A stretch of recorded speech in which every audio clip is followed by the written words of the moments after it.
Bienvenidos al canal La Última Hora, mi nombre es Martín y una vez más estoy con mi amigo Charlie Sepúlveda. ¿Cómo estás, Charlie?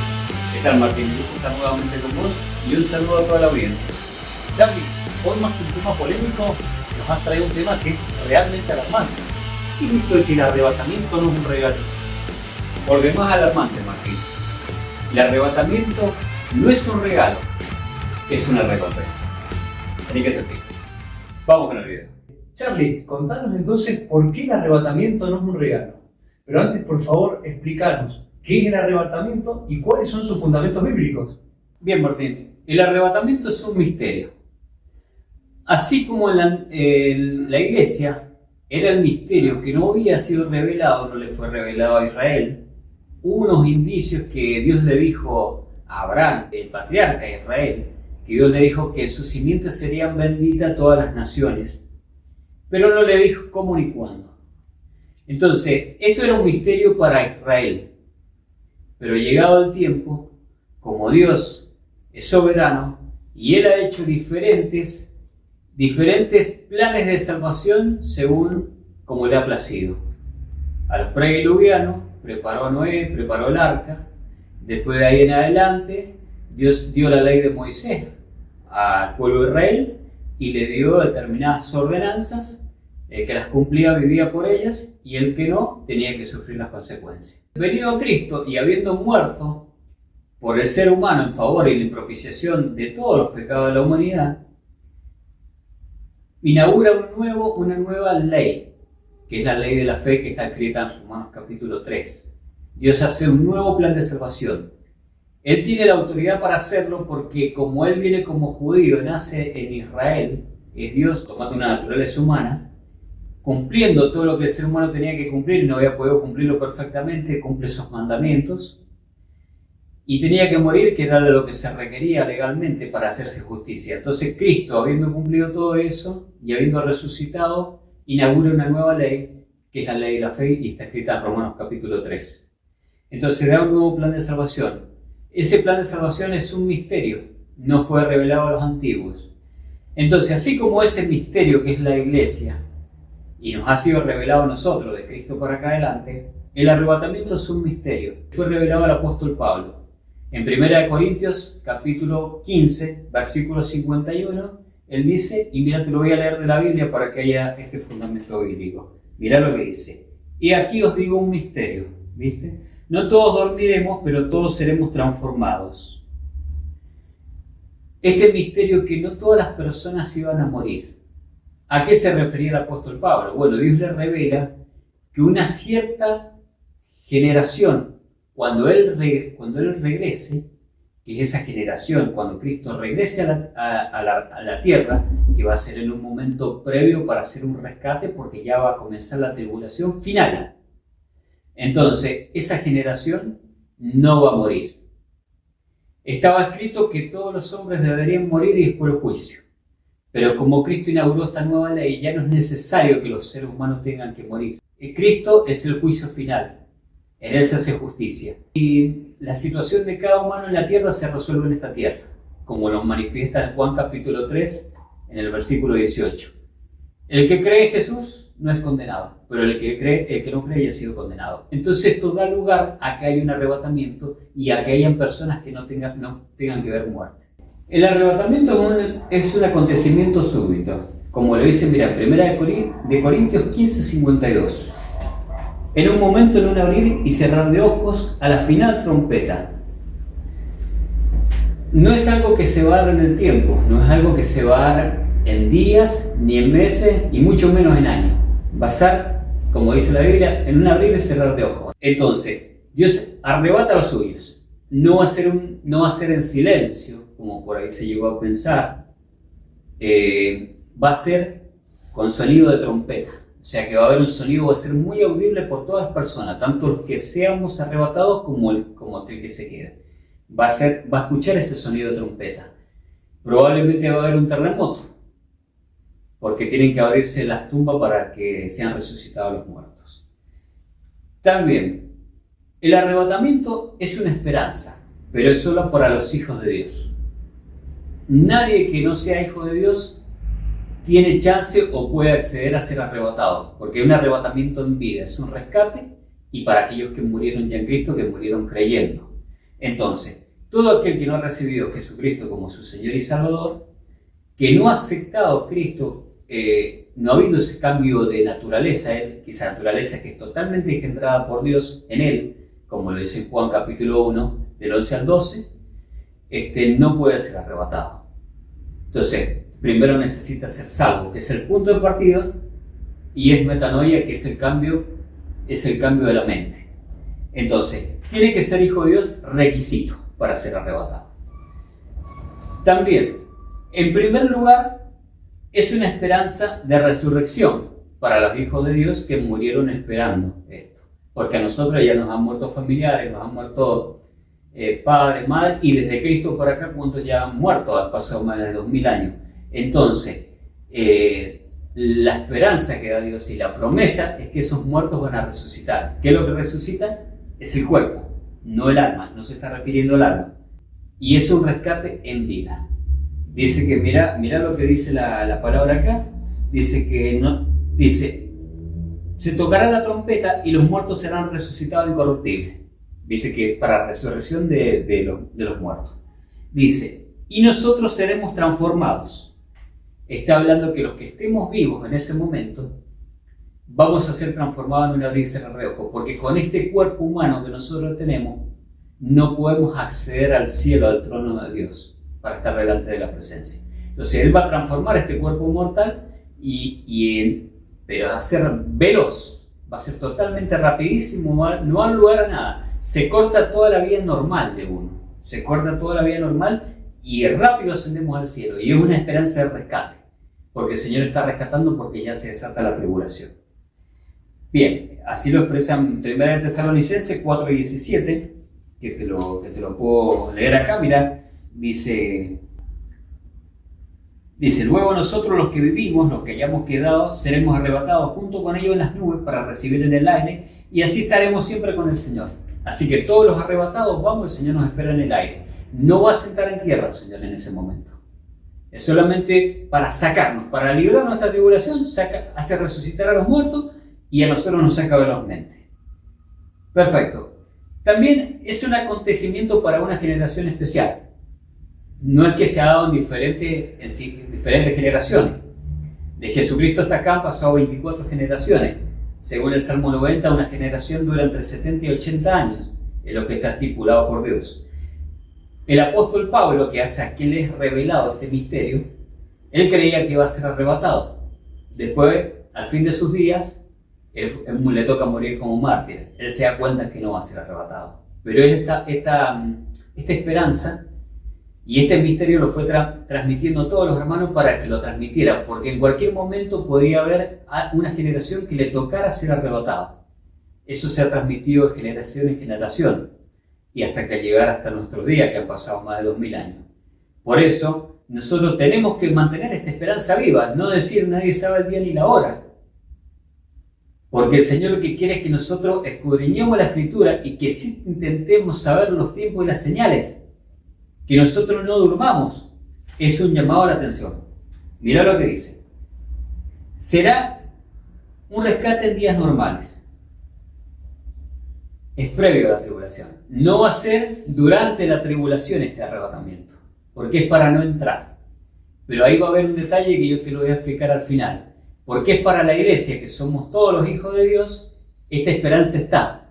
Pero no toda la iglesia va a entrar. Va a entrar la mitad de la iglesia. Esto yo te lo voy a explicar después como una parábola al final. El arrebatamiento también es una gran esperanza. Es la esperanza que ha sido esperada por la iglesia en lo largo de las generaciones de que Cristo ascendió al cielo.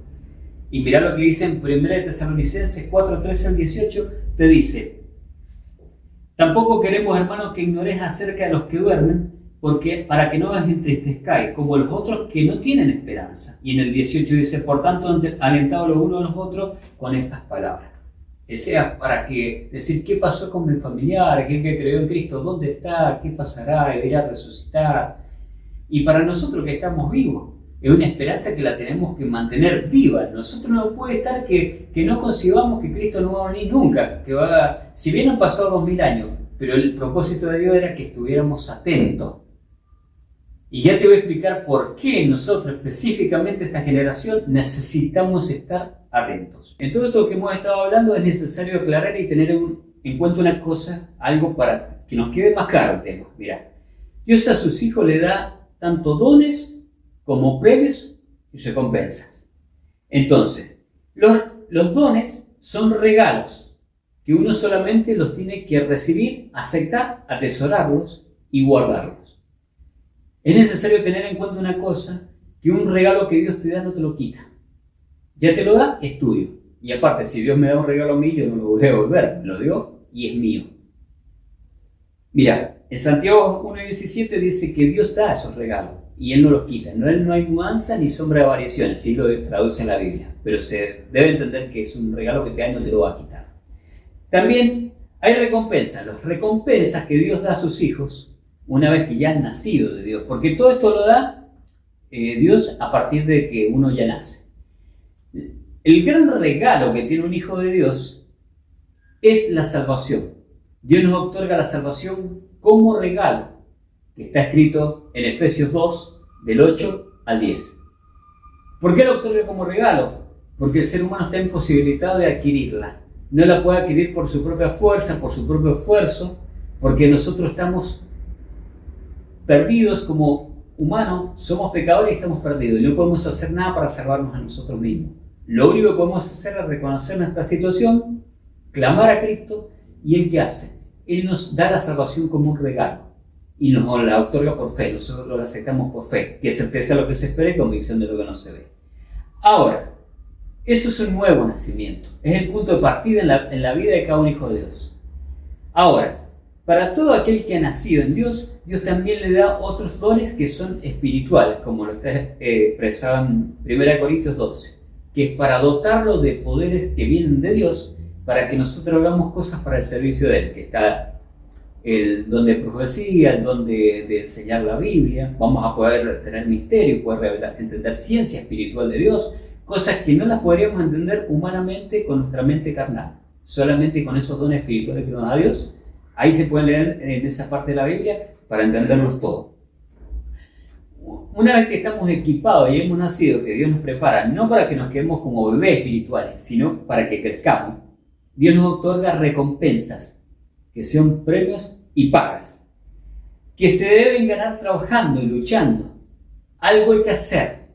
Y por eso Dios nos va a otorgar un premio y vamos a tener una paga. Ahí hay un temita porque los dones no tenés que hacer nada, los recibís y los atesorás. Pero en el otro va a depender de lo que vos haces, ¿lo vas a ganar o lo vas a perder? En Filipenses 3:12 dice, hace una mención de esto, dice, olvidando ciertamente lo que está atrás y metiendo hacia lo que está adelante, a la meta, al premio, al supremo llamamiento de Cristo Jesús. Ahí Pablo en ese contexto está hablando de que va por un premio, que él ya ha sido salvo, pero ahora está luchando por ese premio que es la corona de vida y la recompensa que le espera en el cielo, en el cual Dios se la va a dar en aquel lugar. También los premios se deben rendir en un tribunal que va a ser en el cielo, en el tribunal de Cristo, como lo expresa en 2 Corintios 5:10. El tribunal es en el cielo y ahí nosotros nos vamos a presentar delante del Señor, como iglesia, como los que nacimos, y el Señor, de acuerdo al trabajo que realizamos, nos entregó la misión de predicar el Evangelio, que hiciéramos discípulos, que lleváramos estas noticias de salvación a los demás, que en este tiempo solamente necesitas arrepentirte, reconocerte pecador y creer que Jesucristo es tu Salvador. Que no te pueden salvar tus buenas obras, que todos somos pecadores y que en realidad somos malos, no somos buenos.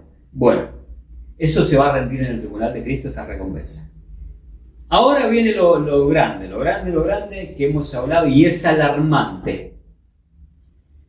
Porque el arrebatamiento, como quizás algunos no se ha entendido o no lo habíamos entendido hasta aquí, el arrebatamiento no es un regalo, es una recompensa. Y este es el problema. Porque si nosotros nos ha sido otorgada la salvación como regalo, y la salvación no se pierde, como algunos dicen que se pierde, la salvación, que están equivocados porque es un regalo que Dios lo da para siempre y no lo quita, ya te lo expresé Santiago 1:17. El arrebatamiento se puede perder. Ese es el gran dilema porque es una recompensa. Entonces, ¿por qué la generación que esté viva en el momento en que Cristo va a regresar, previo a esa sentencia de tribulación final para establecer su reino milenial, tiene que estar atenta? Porque si no está atenta se puede perder ese premio y no calificar para entrar en esa rescate que tiene que entrar en vida. Si se pierde ese rescate en vida, le toca ir a la prueba, que está manifestada en Apocalipsis capítulo 6, y son los 6 sellos del Apocalipsis. Y ahí irá a la presencia del Señor, pero ya no habiendo sido rescatado en vida antes, sino que irá por muerte. Le tocará morir, será un mártir. Y esto, por eso es necesario estar atentos. Por eso el Señor manda que no durmamos. El arrebatamiento requiere una acción. Por eso se entiende que es una recompensa. Y no es un regalo. Yo para el regalo estoy impasivo. Y lo único que puedo hacer es aceptarlo. Depende del que me lo regaló. Y yo solamente tengo una cosa, aceptarlo. Para las recompensas yo tengo que luchar. Tengo que trabajar. Tengo que hacer algo. Porque eso sí es como si yo tengo que correr una carrera. Yo no puedo quedar quieto, yo tengo que competir y luchar y tratar de obtener el premio. De lo contrario, no lo tengo. Entonces, el arrebatamiento es una meta y requiere, en este caso, obras, pero no obras de la carne, requiere obras de fe. Porque todo esto tiene que ver con fe, nosotros estamos en un plan de fe. Todo lo que no proviene de fe es pecado. Y son obras de fe que le van a dar gloria a Cristo, porque no es yo hago esta tarea para que a mí me miren, yo sentirme orgulloso de todo lo que estoy haciendo, sino lo que yo estoy haciendo, cumpliendo esta misión, le predico el Evangelio, por amor a la gente, que no se pierda, que acepte este mensaje de salvación, porque aquel que no lo acepta va a estar condenado. Entonces, en mí tiene que estar el amor por ese prójimo, por esas personas. Cuando yo hago esta tarea y la cumplo sinceramente de corazón, yo le glorifico a Dios con lo que hago. De lo contrario, si lo hago para enorgullecerme yo, miren qué bueno que soy, lo que estoy haciendo, el trabajo, Dios me tiene que dar recompensa, no me va a dar nada. Entonces requiere obras de fe, no obras carnales. El arrebatamiento se puede perder. Si vamos a Mateo 24, del 42 al 51, mira lo que dice. Velad pues, porque no sabéis a qué hora debe venir vuestro Señor. Pero sabed esto, que si el padre de familia supiese a qué hora el ladrón habría de venir, velaría y no dejaría tomar su casa. Por lo tanto, también vosotros, estad preparados porque el Hijo del Hombre vendrá a la hora que no pensáis. ¿Quién es pues el siervo fiel y prudente al cual su Señor sobre su casa puso para que les dé el alimento a tiempo? Bienaventurado aquel siervo el cual su Señor venga y le haya haciendo así. De cierto os digo que sobre todo su bien les pondrá. Pero si aquel siervo malo dijera en su corazón, mi Señor tarda en venir, y comenzar a golpear a sus consiervos, y aún comer y a beber con los borrachos, vendrá el Señor de aquel siervo el día en que no le espera y a la hora que no sabe, y lo castigará duramente y pondrá su parte con los hipócritas. Allí será el lloro y el crujir de dientes. Viste que demanda una acción. Demanda velar, demanda estar atento. Esto lo puede entender bien una persona que trabaja en seguridad, un policía, un militar, que sabe lo que hace el guardia. No te puedes quedar dormido. Te pueden sancionar o te pueden expulsar, que es afuera. Cuanto más esto que es un mandato del Señor. No nos podemos dormir. Han pasado más de 2000 años, 24 generaciones. Y Cristo no ha regresado. Entonces esto ha traído en muchos que han perdido esta esperanza. Y han dejado de velar. Han dejado de creerla. Porque ya muchos que son hijos de Dios no la predican. En la mayoría de las congregaciones, los que dicen creer en Dios no hablan de esto. Esto es un tema tabú hoy en día. De esto no se habla. Y si alguien habla una profecía o quiere hablar de esto, lo miran como raro. ¿Eso qué significa? Que no se está velando y se está durmiendo. ¿Y cuál es el cuidado? Porque acá se nos manda velar. Estate atento, estate despierto, sé sobrio. Y vos fíjate que dice, ¿cuál es aquel siervo fiel que esté dando el alimento a tiempo? ¿Cuál es el alimento a tiempo que tiene que dar? Y en la última generación en la que Cristo vaya a regresar, tiene que estar anunciando que Cristo va a regresar. Y también tenía que haber estado predicando el Evangelio de las buenas nuevas. Porque si no, a ese que da el alimento a tiempo, sobre todos sus bienes Dios le pondrá, porque ha sido fiel. Pero el que no lo sea y que sea un siervo malo, dice que Dios lo castigará duramente y pondrá su parte con los hipócritas. Allí será lloro y crujir de dientes. ¿Por qué?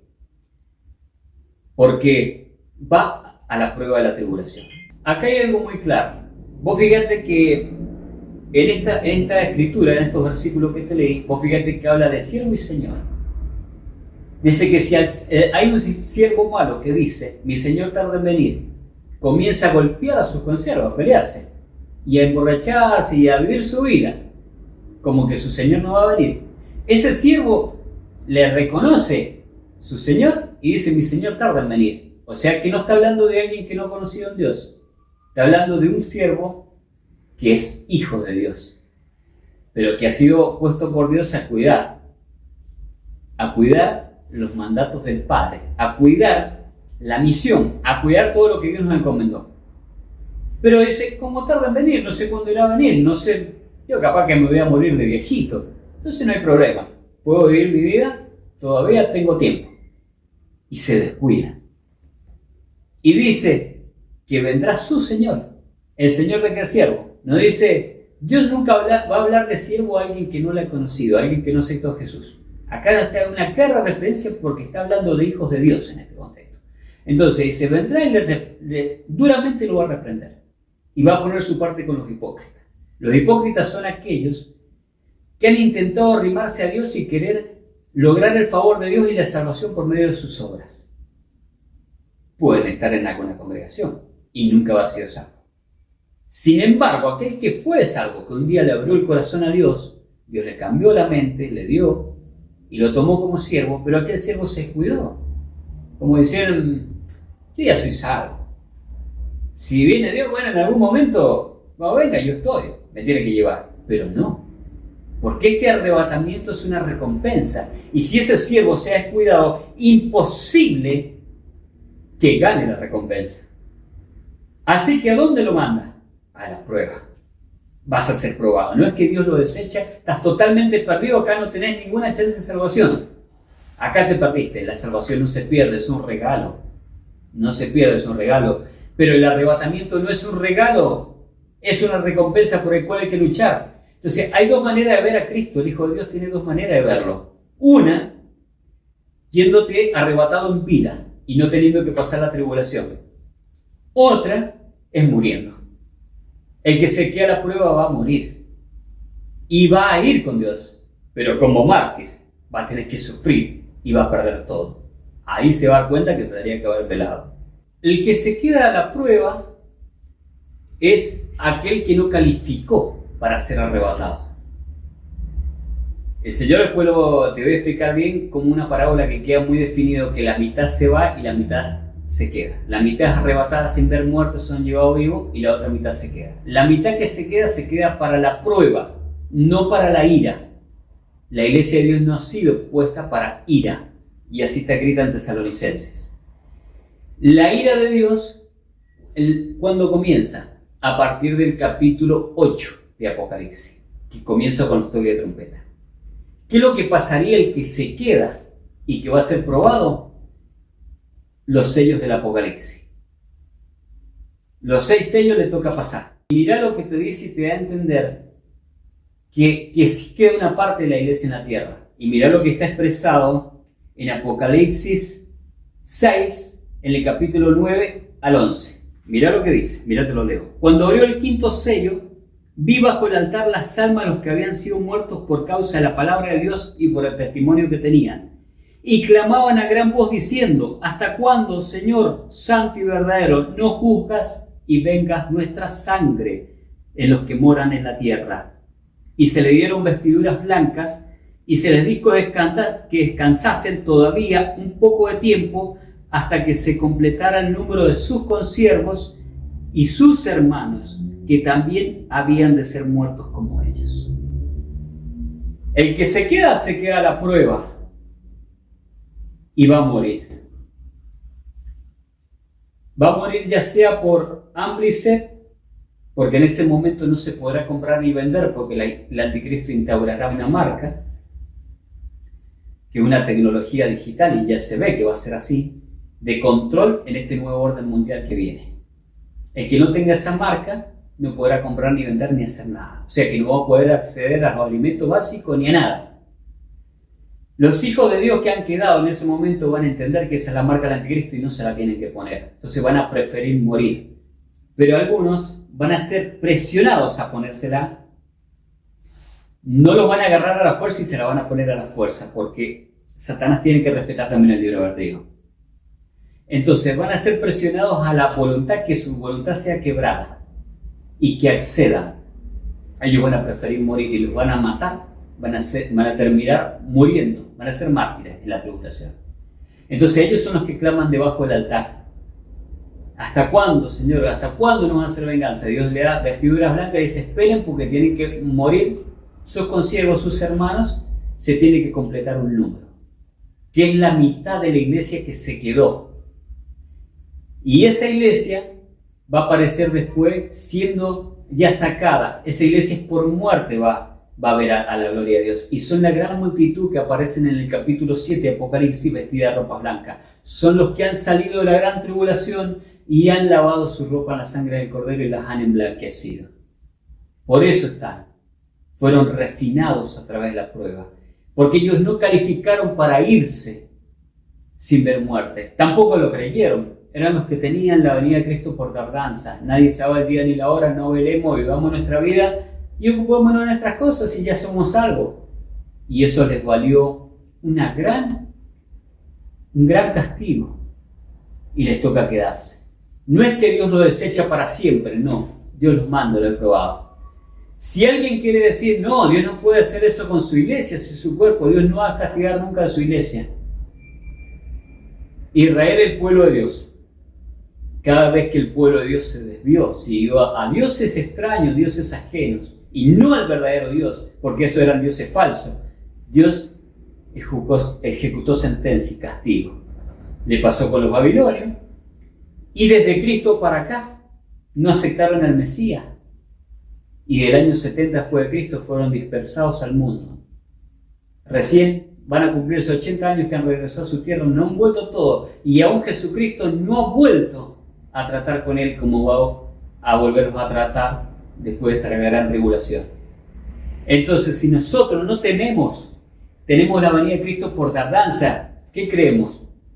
¿No somos mejores que Israel? No lo somos. Entonces, por eso hay que temer, hay que estar atento, hay que velar, no nos podemos dormir, porque con aquel que se quede por dormido, esa mitad de la iglesia que se va a quedar, que no calificó, va a ser totalmente probada, va a perder todo, se va a quedar sin bienes, se va a quedar sin nada.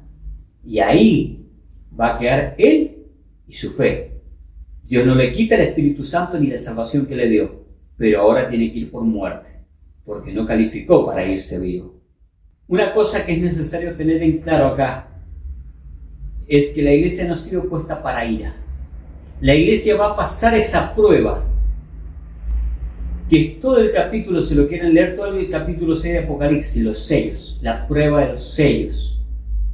Va a haber guerra mundial, guerras civiles, hambre, peste, todo. Entonces le toca pasar a la iglesia que se queda, pero no va a pasar la ira. Entonces la iglesia no va a pasar por esa ira. Y la ira comienza a partir del capítulo 8 de Apocalipsis. Ahí donde Dios escuchó esas oraciones de esa iglesia que estaba bajo el altar pidiendo venganza. Entonces dice que Dios lo tenía, había reunido esas oraciones. Y viene un ángel, toma incienso al altar, lo derrama sobre esas oraciones y sube a Dios. Entonces Dios dice, ahora viene mi ira. Y ahí se prepara el ángel y empieza el toque de trompeta. Ahí va a ser directamente Dios ejecutando juicio con aquellos que martirizaron a los hijos de Dios que quedaron. Porque Dios ama a esos que se quedaron también. Pero ¿qué dice la palabra? Dios al que ama, castiga y azota al que recibe por hijo. Que está escrito en Hebreos capítulo 12. Dios pone 7 iglesias como ejemplo en Apocalipsis. ¿Por qué esas 7 iglesias están ahí? En su momento, que les fue dada la palabra, eran 7 iglesias que estaban en Turquía. Tienen que ir al capítulo 2 y capítulo 3 de Apocalipsis para leer todas. Yo te voy a citar solamente 2 para dar un ejemplo. ¿Qué representan esas iglesias? Representan el carácter de la iglesia de Cristo, toda la iglesia de Cristo a lo largo de todas las generaciones. Y a la misma vez, cada hijo de Dios está clasificado dentro de una iglesia de esa, en carácter. Entonces, cada hijo de Dios es necesario que lea esa profecía a las iglesias para encontrarse a ver de qué iglesia es. Porque para cada iglesia hay una reprensión, hay un elogio. Y para algunas directamente hay reprensión y hay castigo a la prueba, de una. Entonces es necesario entender. Como ejemplo, vamos a citar a la iglesia de Filadelfia. Mirá lo que le dice Dios a esta iglesia de Filadelfia. Yo conozco tus obras, y aquí he puesto delante de ti una puerta abierta a la cual nadie puede cerrar. Porque aunque tienes poca fuerza, has guardado mi palabra y no has negado mi nombre. Ello aquí yo entrego a la sinagoga de Satanás, a los que se dicen ser judíos y no lo son, sino que mienten, y haré que vengan y se postren a tus pies y reconozcan que yo te he amado. Por cuanto has guardado mi palabra, de mi paciencia, yo te guardaré de la hora de la prueba que va a venir sobre el mundo entero para probar a los que moran en la tierra.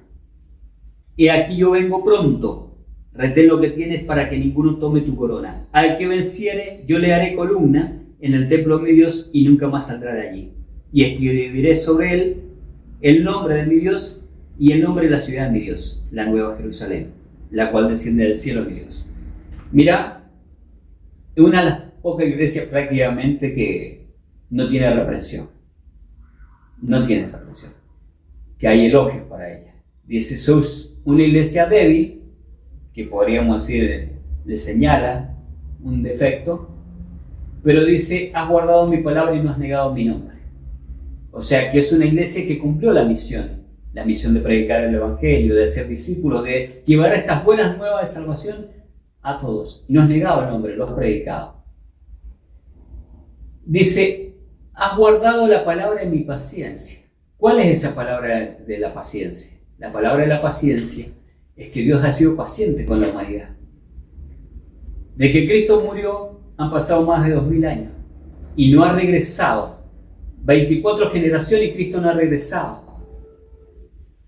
Pero la iglesia del final, esta Filadelfia, porque es para la generación en que Cristo venga, es una iglesia que se mantiene esperándolo a pesar del tiempo. Cuando muchos hoy dicen nadie sabe el día ni la hora, no les importa, porque es una excusa. Cortan el versículo ahí, porque en ese versículo no termina ahí. Dice que el Padre lo sabe. Y Amós 3:7 dice que el Padre no hace nada sin que antes lo revele a su siervo los profetas. Antes que viniera el diluvio, Dios le habló a Noé. 7 días antes que ya el diluvio fuera, se desencadenara sobre la tierra, le avisa para que ya en el arca, porque el diluvio iba a comenzar. A Lot lo alerta que ya venía la destrucción de Sodoma y Gomorra y manda ángeles para que salga antes. Cuando Dios iba a destruir a Nínive 40 días antes, manda a Jonás para que profetice. ¿Qué pensamos nosotros, la iglesia de Cristo? Ahora que Cristo está por regresar, que no va a avisar, no va a dar un indicio que Él está viniendo más claro. Por supuesto que lo va a hacer. Para esa iglesia hay una puerta abierta, esa iglesia va a ser arrebatada. Esa iglesia que tiene ese carácter, que es la iglesia que en este tiempo le está esperando, porque el arrebatamiento es para este tiempo, no es para otro. Es para este tiempo, ya te voy a decir por qué. Esa iglesia va a ser arrebatada, pero tiene que vencer hasta el final. Tiene que mantenerse firme y va a vencer y va a ser arrebatada. Ahora te digo, mira, una totalmente iglesia contraria a esta, que hay una reprensión, pero muy manifiesta y muy grande. Esta iglesia es la iglesia de la Odisea. Mira lo que le dice, mira las palabras de reprensión que Dios tiene por esta iglesia. Yo conozco tus obras, que ni eres frío ni caliente. Ojalá fuese frío o caliente, pero por cuanto eres tibio y no eres frío ni caliente, te vomitaré de mi boca. Porque tú dices, yo soy rico y me he enriquecido y de ninguna cosa tengo necesidad.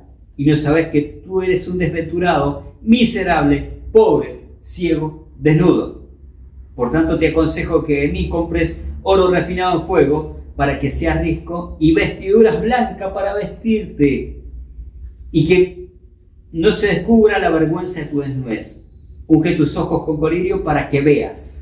Yo reprendo y castigo a todo aquel que amo. Sé pues celoso, arrepiéntete he aquí yo estoy a la puerta y llamo. Si alguno oye mi voz y abre la puerta, yo entraré y cenaré con él y él conmigo. Mirá qué claro que es. Esta iglesia, por demás, dejada, despreocupada. Y encima una iglesia creída. Yo estoy re bien. Yo si viene de Dios, me voy.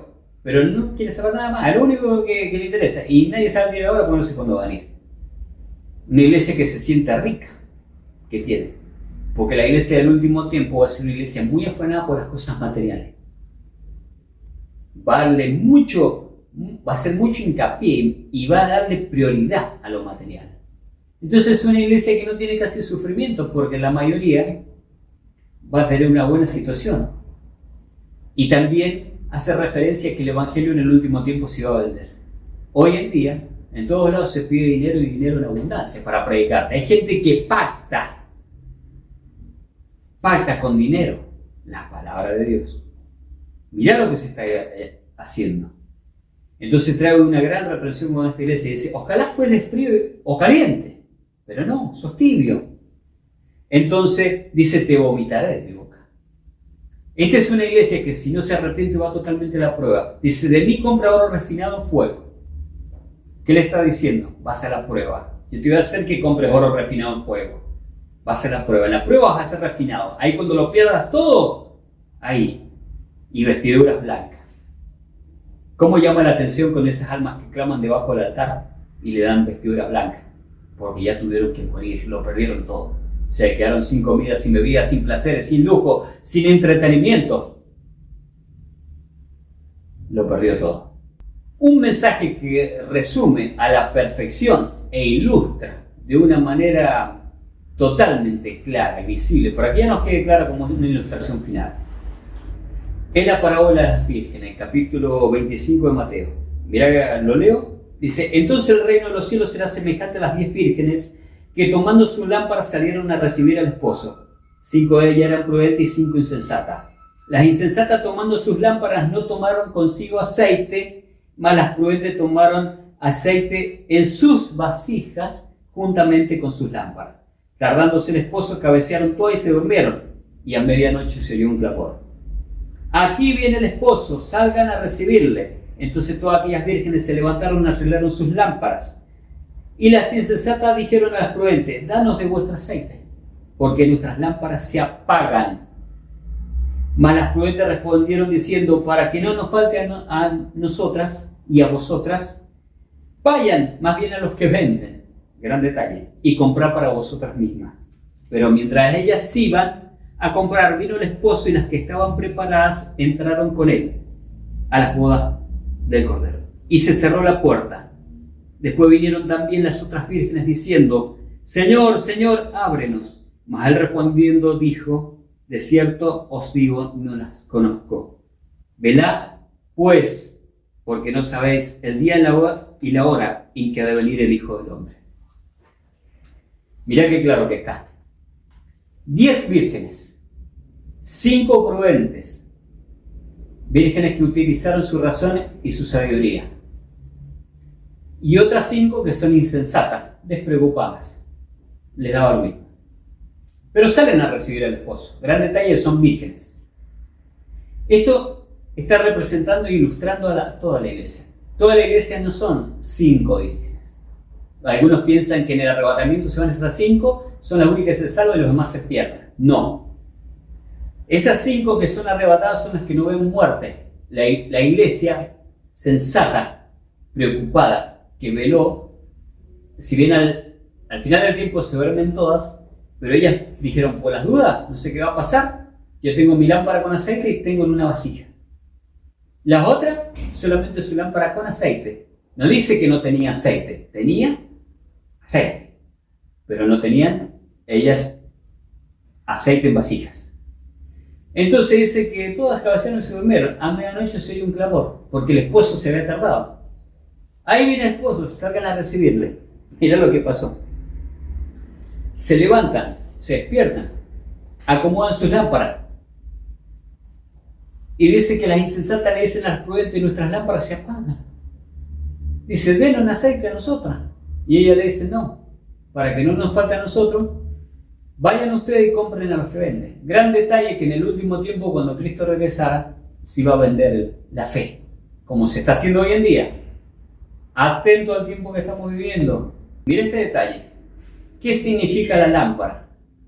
Si vamos a la palabra de Dios, en el Salmo 119:5 dice: lámpara es a mis pies tu palabra, lumbrera a mi camino. Pero mira también lo que dice en Mateo 6, del 22 al 24. La lámpara del cuerpo es el ojo. Así que si tu ojo es bueno, todo tu cuerpo estará lleno de luz. Pero si tu ojo es maligno, todo tu cuerpo estará en tinieblas. Mira qué cosa acá y para considerar. Por un lado te dice que la lámpara es la palabra. Y mira qué detalle que también la Biblia dice que la fe viene por el oír de la palabra de Dios. Y también dice que la lámpara del cuerpo es el ojo. Y si nuestro ojo es bueno, nuestro cuerpo va a estar lleno de luz.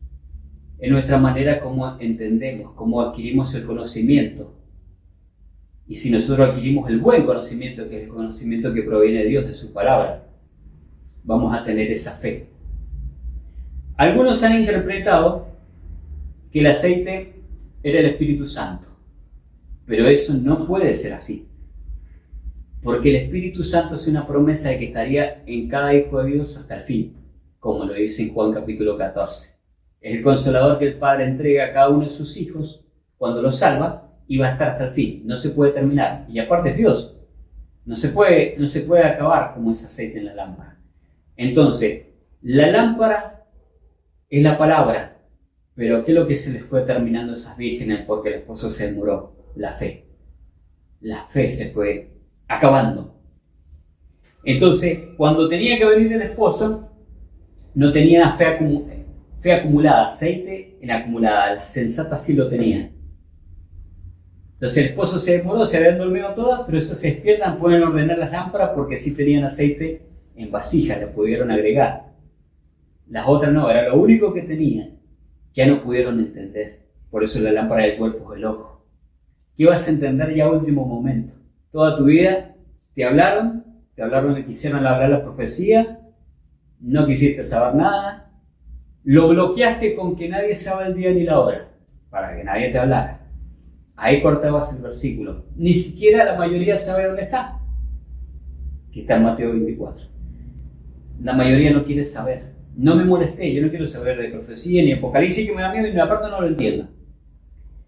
Pero estas vírgenes sensatas se fijaron, analizaron, consideraron los tiempos, como los mal llamados reyes magos, porque vos fíjate que esos reyes, ellos habían leído la profecía de Isaías que saldría estrella de Jacob y se ubicaría en el cielo, porque en el cielo está el plano celestial de la salvación, en las constelaciones. Esos reyes, considerando esa profecía y siendo diligentes, siendo sensatos, velarían y quizás se turnarían. Esta noche vela vos, esta noche vos se guarda y a ver si no sale la estrella porque el Mesías va a venir y tenemos que estar atentos. Una noche que se quedaban dormidos se les pasaba. Ellos supieron el momento exacto que vino el Mesías por primera vez a esta tierra para cumplir su misión. Ahora Cristo está por regresar. Las vírgenes sensatas, si bien todos nos hemos dormido, pero en el último tiempo, si alguien es sensato, va a tener ese conocimiento, esa luz, y va a estar analizando las profecías del tiempo. ¿Cuándo va a regresar el Señor? A ver, y mirando a ver qué sucede en el mundo, a ver si estamos, y va a ir analizando y tratando de entender. A diferencia de la Virgen, esa despreocupada. El tema es el siguiente. Nosotros estamos en el último tiempo y ya no hay más tiempo. Para todo aquel que piense que puede seguir con sus negocios, que puede seguir con su rutina, que va a morir, que se va de viejito, que va a tener sus hijos, sus nietos, sus tataranietos, y que Cristo no va a regresar, tengan en cuenta una cosa. Hay una parábola muy clara en la Biblia que dice: de la higuera aprende, que está escrito en Mateo 24, de que cuando sus hojas florecen y reverdece la higuera, dice: entendé que el verano está cerca. Asimismo aprended la higuera. Y la higuera hace referencia al pueblo de Israel, porque está citado en otras parábolas. ¿Qué es lo que es necesario entender? Que dice, no va a pasar esta generación, dice ahí, hasta que todo esto se cumpla. Y eso hasta que todo se cumpla no es ni siquiera en el arrebatamiento, es hasta el final cuando Cristo ya vuelva con los santos que fueron y toda la iglesia ya que la trae desde el cielo para reinar con él. Entonces, hasta ese máximo va a haber una generación que se tiene que cumplir. Para entender cuánto dura una generación en los tiempos que Dios ha prefijado, es necesario ir al Salmo 90. Dice que una generación dura entre 70 y 80 años. Lo máximo, los más robustos llegan a 80. Es necesario entender esto. Como esa higuera representa a Israel, cuando Israel se entendiese que Israel volviese a ser un Estado, una nación, ahí comenzaba a reverdecer Israel. El 14 de mayo de 1948 Israel volvió a ser un Estado. Y se fortaleció como un Estado. Y se ha afirmado como un Estado. En el 2018 se han cumplido 70 años. Y el arrebatamiento no se dio ahí. Y tampoco, mucho menos, se ha dado que Cristo venga a establecer su reino. O sea, tenemos que entender que esto va hasta los 80. Pero hasta los 80 en el 2028 un máximo. Cristo nos dejó dicho una cosa, no pasará esta generación hasta que venga. Pero al anticristo les son dado 42 meses. Yo esta cuenta ahora, en este tema no se los voy a dar, saquen la cuenta ustedes. Descuéntenle en ese máximo de 80 años, al 2028 descuéntenle en los 42 meses, hagan la cuenta ustedes. Estamos en el final y no hay más tiempo, esto se termina. No hay tiempo para negocio, ni que yo hago esto, ni que yo hago aquello. La iglesia de Filadelfia está entendiendo lo que está pasando y tiene la esperanza y la tiene puesta. Pero mucha iglesia esa de Filadelfia no es ni siquiera la iglesia occidental, porque todos nos hemos enredado en cosas materiales, en cosas de este mundo. Creemos en Dios, somos hijos de Dios, alabamos a Dios, vamos al culto el domingo, al día que tengamos que ir, ya está, ya cumplí. Ahora me entrego a todas mis cosas, mi entretenimiento, mi vida, mis vacaciones y mis negocios. Pero no. Hoy en día hay una iglesia, Filadelfia, preparada. ¿Dónde más que nada está esa iglesia? En Oriente. La iglesia de China, la iglesia de los países musulmanes, la iglesia de Corea del Norte, la iglesia de todos esos países donde es perseguida y al que lo encuentran con una Biblia lo matan. La iglesia que es apresada. La iglesia en donde no hay lugar para tibio, porque ahí o sos o no sos. No hay lugar para la odisea ahí. Es una iglesia pobre, perseguida, atribulada. Ya está preparada. Y en Occidente nos estamos debatiendo. Hoy en día ya estamos en el regreso de Cristo, en ese rescate. Y nosotros estamos siendo pesados a ver si nos dan los méritos para ser rescatados. No estoy hablando de ser salvado. Ojo, la salvación es un regalo y no se pierde, pero el arrebatamiento no es un regalo. Sí se puede perder y el que lo pierda va a quedar para la tribulación y para la prueba, para ser refinado por el fuego. ¿Quién quiere ir a la tribulación esa? Si ha sido una tribulación como jamás la ha habido. Entonces aquí el Señor nos está poniendo delante de nosotros que hagamos un análisis de nuestras vidas, cómo nos encontramos, cómo estamos. Que cada uno pueda hacer un análisis sincero. Y como ya no queda tiempo, ya no hay lugar, ya no queda tiempo prácticamente para que voy a estudiar la Biblia, voy a dar un curso de teología y me dedico y voy a predicar. Ahora voy a ser discípulo. Ya no hay ese tiempo. Ya no hay quizás ni tiempo ni para leer la Biblia completa y entender las profecías. Ya no hay. Entonces el Señor nos está dejando una salida acá. La última. Como un llamamiento. Para pasar rápido y no tengamos que quedarnos en esta prueba. Pero requiere un quebrantamiento. Requiere que nos entreguemos de corazón, que nos analicemos. ¿Qué hemos hecho nosotros? ¿Hemos cumplido la misión como el Señor nos mandó cabalmente? Hemos dejado todo, dejamos nuestras vidas, nos ocupamos de nuestras cosas. Ahora, si nosotros nos reconocemos que hemos pecado, que hemos sido tibios y somos tibios, quebrantémonos delante de Cristo. Quebrantemos nuestras vidas, clamando misericordia. Hagamos lo que hizo Jacob. No lo que hizo Jacob en primer lugar cuando decide volver a su tierra y que le avisan que viene su hermano con ejército, el hermano del cual él se había distanciado y su hermano había jurado venganza. Y él empieza a mandar siervos con regalos que se adelantaron, le llevaran regalos, ofrendas, para ver si aplacaba la ira de su hermano. Le mandaba animales, le mandaba cosas. Y no la lograba aplacar, parece, porque su hermano no le respondía nada. Y su hermano le venían con información que seguía avanzando. Hasta que llegó un momento que Jacob se detiene y dice: acá no hay nada más para hacer. No me queda otra. Separa a la familia a él, la mujer y los niños, a los hombres por otro lado, como para, si quieren, que vayan por los hombres y querer resguardar a sus mujeres y a sus niños. Y él hace lo que tendría que haber hecho una vez, del principio.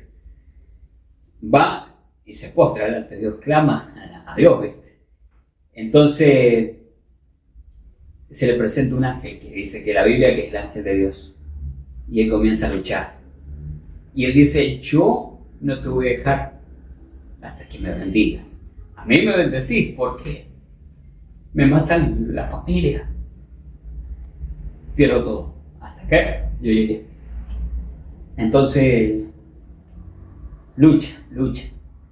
Y el ángel le dice: déjame. Ya se hacía la mañana.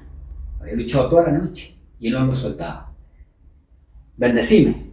Entonces dice que el ángel le golpea la cadera y loca el hueso acá. Entonces queda medio renco. Pero lo victoria la bendición. Estamos en el final. Lo que ya lo hicimos no lo hemos hecho. Y ya no hay tiempo. El tiempo se terminó. Estamos en la hora cero. Y lo único que podemos hacer, al igual que Jacob, es clamar por misericordia. Luchemos como luchó Jacob por esa bendición. Es muy seguro que vamos a terminar con la cadera y ese hueso dislocado. Vamos a terminar rengueando. Pero tenemos que dar esta batalla final, la tenemos que dar. No le echemos la culpa a otro. Yo no hice esto porque otro no me dejó, porque la iglesia no me lo permitió, porque otro me quitó el ministerio, porque se burlaron de mí, porque no me tuvieron en cuenta. No hay más tiempo. Acá clamemos por nosotros. En primer lugar, humillémonos, quebrantemos nuestro corazón. Quebrantemos nuestro corazón, porque al corazón contrito y humillado Dios no lo va a despreciar. Quebrantemos el corazón,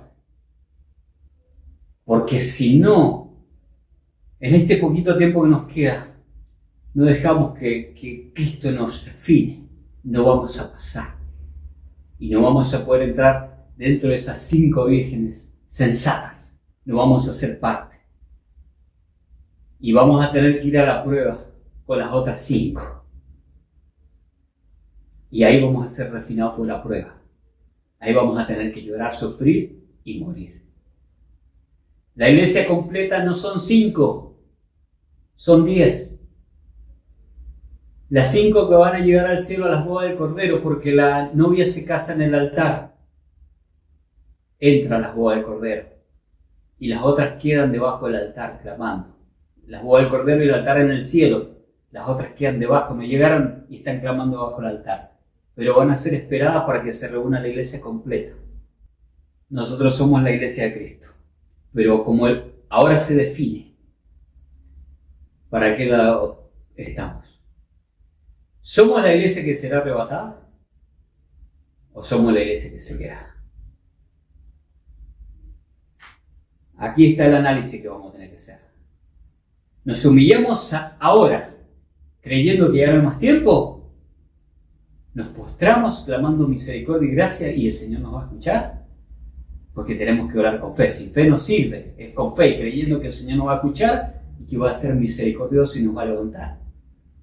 O seguimos siendo las vírgenes insensatas, que tenemos la venida de Cristo por tardanza, que no nos importa porque nadie sabe el día ni la hora y nadie tiene que hablar a nadie más. Nosotros elegimos acá. El arrebatamiento no es un regalo, es una recompensa.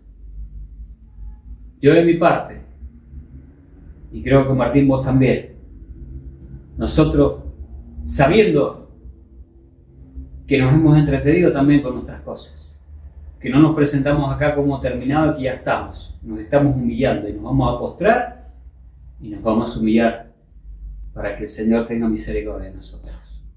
Charlie, qué importante que es entender que el arrebatamiento es una recompensa por la cual tenemos que luchar. Sí, Martín. Recordemos la parábola de las 10 vírgenes. 5 prudentes y 5 insensatas. Vos, yo y ustedes. ¿En qué lugar nos ubicamos? Nos vemos en el próximo video con Charlie y Martín.